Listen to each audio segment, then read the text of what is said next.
Hello दोस्तों, मेरे daily blogs में आपका स्वागत है। जैसे कि मैंने कहा था कि मैं टॉपिक के बाद एक एक टॉपिक लेकर बताऊंगी आप लोगों के साथ बात करूंगी। तो आज का टॉपिक मेरा ये है कि कब एक लड़की को मतलब औरत को दूसरा बच्चा के बारे में सोचना चाहिए। मतलब सभी आजकल के जितने सारे वुमेंस हैं ना, वो पहला बच्चा कर लेते हैं, लेकिन दूसरा बच्चा करते समय बहुत ही ज़्यादा कंफ्यूज रहते हैं कि कब करना चाहिए भी या नहीं। तो मैंने सोचा कि आज क्यों ना मैं इस टॉपिक के बारे में बता दूं। पहले मैं बता दूं कि मेरे 2 बच्चे हैं, ठीक है। तो मैं पहले अपने एक्सपीरियंस के बारे में बताती हूँ। मेरा एक बच्चा जब 5 साल का था ना, उसका 5 साल हुआ भी नहीं था उस टाइम। मेरा दूसरा बच्चा जो है ना, मैं उस टाइम मेरे दूसरे बच्चे के साथ प्रेग्नेंट हुई थी। तो वो मेरा बिल्कुल प्लान वाला प्रेगनेंसी था। ऐसा नहीं कि अचानक अचानक उससे पहले मेरा बहुत बार अचानक से जैसे हो जाता है, फिर मिसकैरेज होना, एक मेरा एबॉर्शन भी हो चुका था। तो ये सब वो मेरा फर्स्ट बेबी के बाद हुआ था। 4 साल में ये सब बहुत बार हुआ था। लेकिन 4 साल हो जाने के बाद फिर मैंने दूसरे बेबी के बारे में सोचना शुरू किया। और मेरे ख्याल से मेरे पहला बच्चा का जब 5 साल होने वाला था, आई थिंक उसका 3-4 महीने के पहले मैं मेरी दूसरी बच्ची के साथ प्रेग्नेंट हुई। तो दोस्तों, आप जब भी सेकेंड प्रेगनेंसी के बारे में सोचें, तब सबसे पहले ये देखिएगा कि आपका हेल्थ इसको ले पा रहा है कि नहीं। क्योंकि मैं अपना एक्सपीरियंस आप लोगों के साथ जनरली मैं शेयर करती हूँ। मैं एक हाउसवाइफ हूँ, मुझे घर का सारा काम करना पड़ता है। झाड़ू पोछा बर्तन मेड करती है, बट अदरवाइज़ घर का बहुत सारा काम होता है, सारा काम मुझे करना पड़ता है। तो मैंने देखा कि मैंने दूसरा बच्चा जन्म देने की बात, मतलब मेरी भी अब बेटी हुई, मेरी बेटी छोटी है। तो वो उसका बर्थ होने के बाद मैं बहुत ज़्यादा वीक हो गई। मेरी दोनों ही बच्चा सिजेरियन से हुआ। एंड मैं एक बात सबसे पहले बताऊंगी कि कोई भी आपके ऊपर प्रेशर डाले या कुछ भी करे, सबसे पहले आपका अगर मन भी हो ना, आप अपने हेल्थ को देखिए। मेरे ऊपर कोई प्रेशर नहीं था, कुछ नहीं था। बस मुझे 2 बच्चों का बहुत शौक़ था कि मैं लाइफ में मेरा 2 बच्चा होगा। हाँ, कोई भी प्रेशर नहीं था, कुछ नहीं था, लेकिन मेरा ये शौक़ था। और इसी शौक़ को पूरा करने के लिए मैंने सोचा कि नहीं, मुझे एक और बच्चा चाहिए, तो मैंने ले लिया। लेकिन अभी मैं जो फील करती हूँ ना, मुझे ऐसा लगता है कि एक बच्चे के बाद ना मैं बहुत ज़्यादा खुद को स्ट्रॉन्ग मानने लगी। तो मुझे उस टाइम मुझे लगा कि नहीं, मैं बहुत स्ट्रॉन्ग हूँ, तो मैं एक बच्चा कंसीव कर सकती हूँ। तो यही मेरे दिमाग में था, तो इसीलिए उस टाइम तो सब ठीक था। लेकिन आफ्टर कंसीविंग और इतना ज़्यादा दोनों बच्चों का स्ट्रेस मेरे ऊपर आ गया, पूरा बर्डन मेरे ऊपर आ गया। तो ये सब करते हुए ना, अभी जैसे मैं खुद को बहुत ज़्यादा वीक मानती हूँ, बहुत ज़्यादा मुझे लगता है मुझ में इम्यूनिटी कम हो गया है धीरे धीरे। इसी वजह से कि एक जो होता है ना, हम लोग सोचते हैं कि बच्चे के जन्म दे दिया तो हो गया, काम हो गया, बस बच्चा जन्म ले लिया। लेकिन उसके बाद भी एक औरत के बॉडी में इतना ज़्यादा चेंजेस आता है ना, वो आप अचानक से नहीं समझेंगे।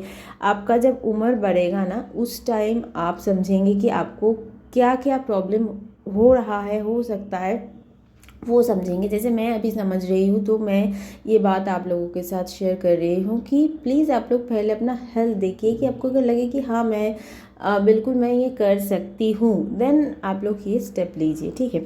तो ये हो गया फर्स्ट हेल्थ के बारे में, वो सबसे इम्पॉर्टेंट है। चाहे तो आप अपनी किसी गायनेक के साथ बात कर लीजिए कि फर्दर मुझे कुछ प्रॉब्लम होगा कि नहीं होगा। अचानक जल्दबाजी में कोई भी फैसला मत कीजिए। अब अगर आपका हेल्थ इशू सॉर्ट आउट है, तब जाकर आप सोच सकते हैं कि आप दूसरा बच्चा अगर लेंगे तो क्या प्रॉब्लम क्या आ सकता है। देखिए, सबसे पहले क्या होता है कि अगर जॉइंट फैमिली हो तो सास ससुर होता है, तो मैं नहीं बोलूँगी कि बिल्कुल ठीक है, चलिए हो गया, मतलब मैंने सब कुछ सोच लिया कि मेरा तो सास ससुर सब है, सब कर लेंगे, मुझे तो कुछ करना भी नहीं पड़ेगा। मेरा जो बड़ा बच्चा है उसको भी वो लोग देख लेंगे उस टाइम जब मैं प्रेग्नेंट होंगी, मेरा तबीयत ठीक नहीं रहेगा उसी टाइम। वैसे तो प्रेगनेंसी में बहुत सारे लोग बहुत सारे काम करते हैं, क्योंकि ये तो कोई बीमारी है नहीं। बहुत लोग सोचते हैं कि आपको आराम आराम आराम करना चाहिए, लेकिन ऐसी बात नहीं है।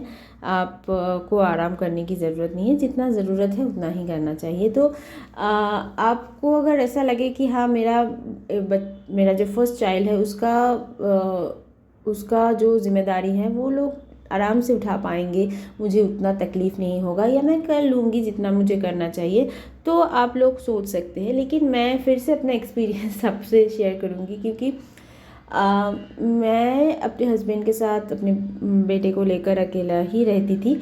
तो उस टाइम मुझे उतना ज़्यादा रियलाइज़ नहीं हुआ कि अकेले में मैं कैसे संभालूंगी सब कुछ। ठीक है, मुझे एक चीज़ मैं शेयर करती हूँ, एक चीज़ जो मुझे ना बहुत ज़्यादा शर्म मतलब ये जब मैं प्रेगनेंसी जब कंफर्म हुआ ना, तो उसके पहले मैं सोच नहीं रही थी, क्योंकि कंफर्मेशन आना भी एक बहुत ही लक की बात होती है। ऐसा नहीं है कि बहुत सारे लोग सोचते हैं कि आएंगे लेकिन कंफर्मेशन नहीं आता है।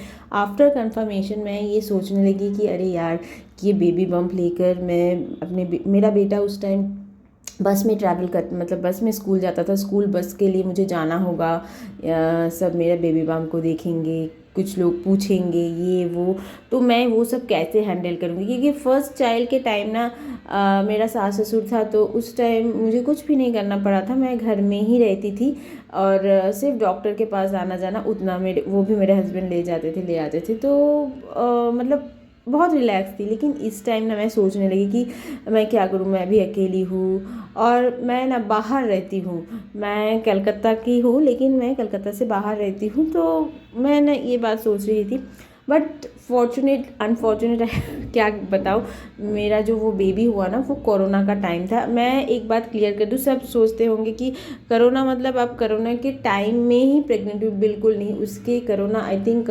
मार्च में लॉकडाउन स्टार्ट हुआ और मेरा प्रेगनेंसी कंफर्म हुआ नवंबर में, नवंबर या दिसंबर ऐसा कुछ था।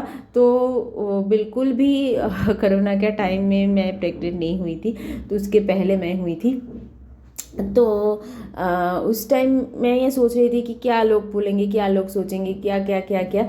बट वो हुआ कि लॉकडाउन हो गया, तो फिर बच्चा का स्कूल जाना ही नहीं हुआ, ऑनलाइन क्लासेस वगैरह स्टार्ट हो गया, तो मुझे उस परेशानी से नहीं गुजरना पड़ा था। क्योंकि मुझे ना बहुत ज़्यादा पता नहीं शाइनेस क्या होता है, पता नहीं, बहुत सारे औरतों को नहीं होते, अरे यार ये तो मैं कुछ गुनाह नहीं करूँ, बच्चे को जन्म दे रही हूँ ये वो, लेकिन मुझे ऐसा लगता है, आई थिंक किसी किसी को शायद लग सकता है, इन जो भी हो दैट नॉट इशू।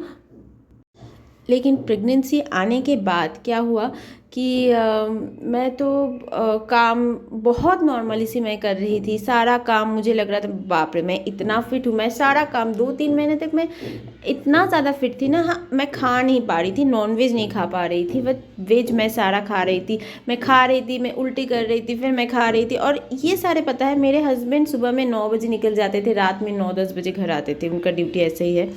तो आप सोच सकते हैं कि मैं अकेली घर में कैसे मैनेज कर रही थी।